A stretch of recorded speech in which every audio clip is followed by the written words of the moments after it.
que é que a gente poderia fazer em caso de precisar de mais de um ativo? E se realmente você avaliar precisar de não, 2 ou possivelmente 3 substâncias ativas, o que é que você sugeriria? A gente às vezes se depara com esses desafios, né?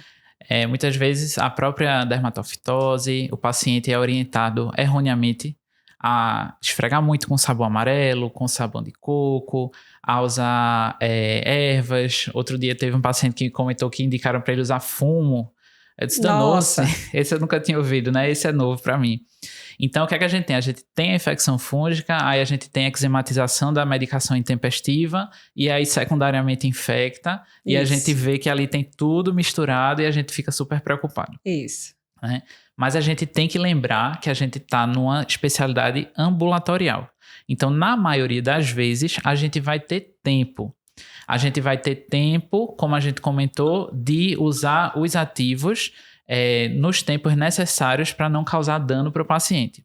Então, numa situação dessa, a sua maior urgência, digamos assim, né, para aliviar o sintoma do paciente é tirar o prurido e tratar a infecção bacteriana. Então, nada impede de você fazer um corticoide por 5 a 7 dias para aliviar o sintoma, junto com um antibiótico para tirar a infecção bacteriana secundária. E num segundo momento, você começar o tratamento da dermatofitose, que vai precisar de um antifúngico aí pelas 3 ou 4 semanas. Isso. E uma coisa bem interessante, às vezes a região, a área irritada está tão ativa, tão sensível, que a gente não vai querer fazer combinação tópica. É mais um agente que pode sensibilizar. Muitas vezes até o próprio veículo da medicação tópica tem propilenoglicol, pode ter parabeno, pode ter uma série de coisas que pode sensibilizar. Então, muitas vezes também a opção nossa é fazer tratamento oral. Vamos tirar um pouco a irritação local, corticoide tópico por poucos dias, antibiótico oral. E a gente lembrar que é uma medida ambulatorial, então não economizar nas possibilidades de reavaliação. Retorne com 7 dias, 15 dias.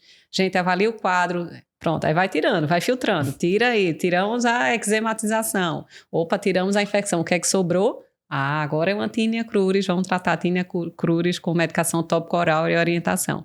Então, não é à toa que muita gente quer resolver com pomadas milagrosas, porque existe uma sobreposição de quadros em dermatologia. Você tem uma doença de base que queimou contra coisa, que infeccionou contra coisa, e o paciente usou iatrogenicamente outros produtos que acabam complicando muito, né? E a gente vive em uma cultura popular que todo mundo tem uma grande solução, né, Luiz? Então, vem sempre o vizinho. Você tá com essa lesão ardendo? Eu tenho uma grande ideia. Passa a folha de não sei o quê, a folha de bananeira, põe o cozido de não sei o quê, violeta de genciana, sabão amarelo e derivados. Então, quando vê, muitas vezes vem a pele queimada com eczema por conta desses outros produtos aplicados popularmente, né, em boa parte das pessoas. E para quem está ouvindo a gente e não é dermatologista, isso não é uma coisa incomum aqui que a gente está falando de casos raros, não. Isso é diário, todo dia. Todo dia, né? Todo dia. E esse apelo que a gente faz para vocês também que são clínicos gerais, trabalham em urgência, quando pegarem queixas dermatológicas, evitem de prescrever essas pomadas, porque elas parecem milagrosas, mas terminam atrapalhando mais do que ajudando no final das contas. Isso. E também caracterizar com o paciente o que é que ele está aplicando. Além de usar, às vezes, o uso dessas pomadas milagrosas é uma decisão do próprio paciente, não foi nem prescrita. E, além disso, tem outros sensibilizantes. Então, não perguntar que remédio você está usando. Muitas vezes você induzir o paciente a dizer o que é que ele faz na rotina de cuidado. Né? Que remédio está usando? Ele vai dizer a pomada tal, de remédio. Mas ele não vai relatar o sabonete, o chá, o banho de erva. A gente já diz assim, tá lavando com o quê? Sabão amarelo ou sabão de coco? Você já induz. Não, doutor, é um sabão que meu vizinho indicou.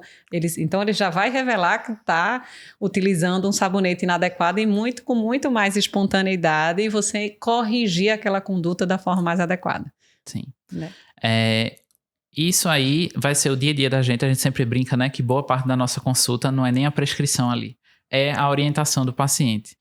Então, você orientar de forma correta, como a gente comentou, botando na prescrição o tempo, a localização, explicar que aquela pomada não é para ser usada em todos os locais do corpo, né? Porque às vezes a gente pega um paciente e a gente vai tratar uma paronychia crônica, Uma paronique crônica, geralmente por cândida, a gente sabe que tem inflamação, vai ter a cândida. Esse é um dos casos até que a gente faz aquela combinação, né? Que a gente até criticou, mas tudo a gente ainda acha um uso, né, adequado. A combinação do antibiótico, do antifúngico com o corticoide. Aí, às vezes, a gente passa aquela medicação para uma coisa, a gente não explica que só deve ser usado para aquilo, e aí o paciente começa toda lesão que ele tem, todo prurido que ele tem a usar, e aí depois a gente pega a iatrogenia depois, infelizmente. Ele acaba transpondo, né, para outras regiões. E mesmo que a gente utilize, indique, a gente usa de artifícios para evitar efeitos colaterais, né? Uhum. Se você acha que precisa de uso, né, prolongado de corticoide, existem artifícios para reduzir o risco. Um deles é fazer intervalos. Então, se você acha que vai precisar de uma combinação de cetoconazol, né, com metametasona de forma prolongada para uma paroníquea por cândida, ele pode fazer ciclos de medicação antifúngica oral e fazer ciclos intervalados de medicação tópica. Então, vai usar uma semana sim, fazer uma semana não, né, pausas semanais, ou fazer 2 vezes por semana. Então, não tem uma regra absoluta, isso é um pouco da arte, eu acho, na dermatologia. Você vai ver, não vai visualizar isso em diretrizes, mas a gente sabe que o efeito somatório prolongado é que gera efeito colateral. Então, na prática clínica, alguns vão alternar, outros vão fazer intervalos, mas o que o resultado final quer é que não haja efeito colateral pelo uso local do corticoide. E esse é um cuidado que a gente tem que ter, não só com essas combinações aqui, né, que a gente encontrou algumas críticas, mas combinações que a gente gosta. Sim. Né? Se a gente falou aqui muito de acne, a gente pode lembrar também melasma, que assim, tratamento de primeira linha é uma combinação, né? A tríade de Kligman com o retinoide, o corticoide e a hidroquinona, que também a gente tem que ter muito cuidado. Na psoríase, a gente tem também a combinação do corticoide com o ácido salicílico, para a gente poder aumentar a penetração das medicações. Mas mesmo nessas combinações que a gente gosta, a gente tem que lembrar de prescrever a localização correta, informar o paciente, não é para usar no rosto, não é para usar na dobra, faça o intervalo. Isso. Aí, intervalo cada um, né? A gente tem uma preferência.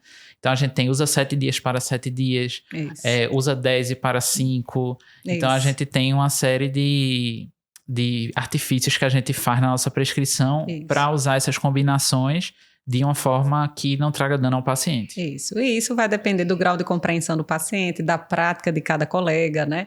É a arte entrando em todo esse contexto de aplicação na condução do dermatologista. Mas o que a gente quer deixar na realidade de mensagem não existe milagre. Sim. Diagnóstico é fundamental, né, Luiz?